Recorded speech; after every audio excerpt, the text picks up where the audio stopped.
வணக்கம். படித்ததில் படித்தது ஒரு அழகான குட்டி கதை. ஒரு கண் பார்வை இல்லாத பக்தர் கோயில் போயிருக்கிறார்.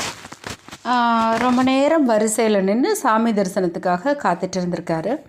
அப்படி அந்த சாமி சன்னிதானத்துக்கிட்ட வரும்போது அங்கே இருக்கிற பூசாரி அவருக்கு விபூதி பிரசாதம் கொடுத்துட்டு கேட்டாராமா, ஐயா, உங்களுக்கு தான் கண்ணு தெரியாதே, இவ்வளோ தூரம் மலை ஏறி வரிசையில் நின்று இவ்வளோ சிரமப்பட்டு வந்திருக்கீங்க, உங்களால் என்ன கடவுளை கண்ணால் பார்க்கவா முடியும், அதுக்கு இவ்வளோ தூரம் ஏறி வரணுமா அப்படின்னு கேட்டாராம்.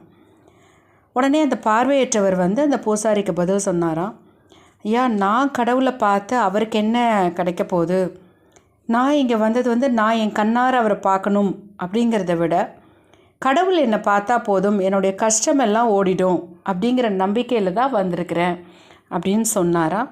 இதுதான் உண்மையான பக்தி, உண்மையான ஆர்வம், உண்மையான நம்பிக்கை அப்படிங்கிறதும் சொன்னோன்னே பூசாரி அப்படியே வாயடைச்சு அவரை பார்த்துட்டு இருந்தாராம். படித்ததில் படித்தது. நன்றி.